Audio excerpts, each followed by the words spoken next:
ఈటల రాజేందర్ సంబంధించిన వార్తలు వచ్చు. కాంగ్రెస్లో నాకు కాంగ్రెస్లో మంచి దోస్తున్నారని ఈటల రాజేందర్ అంటుడు. సీఎం ఛాన్స్ను రేవంత్ పాడు చేసుకుంటున్నాడు.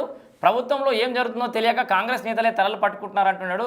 మూసీ పేరుతో పేదలను రోడ్డున పడిన సరికాదని, రాష్ట్ర అధ్యక్ష పదవిపై నాకు సమాచారం లేదని, నేను ఏ పార్టీలోనైనా రాణించగలను అంటున్నాడు ఈటల రాజేందర్. సో ఈ బీజేపీలో అధ్యక్షుడు ఎవరు అని చెప్పేసి ఒక పెద్ద చర్చ జరుగుతున్న నేపథ్యంలో మనం అధ్యక్ష పదవికి ఎవరికి అవకాశం ఉంది, ఈటల రాజేందర్కి ఎక్కువ అవకాశం ఉంది అని చెప్పేసి అయితే మనం అనాలిసిస్ అయితే చేసినాం, ఒక ప్రెడిక్షన్ అయితే చేసినాం.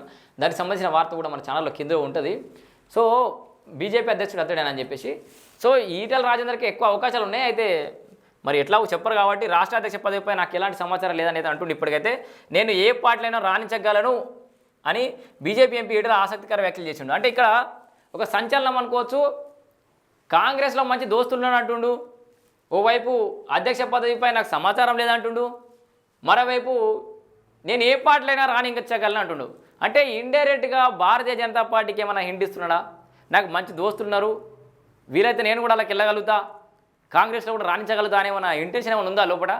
అంటే మనం దీన్ని మళ్ళీ ఇది వేరే ధోరణిలో పోతుంది, వక్రీకరించొద్దు. కానీ ఈ లైన్లో చూస్తే అట్లా అనిపించింది నాకు, ఎందుకో మనసులో ఇప్పటికిప్పుడే అనిపించిన ముచ్చట చెప్తున్నా.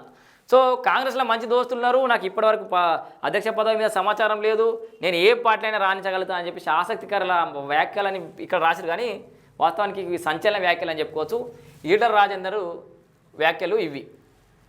సో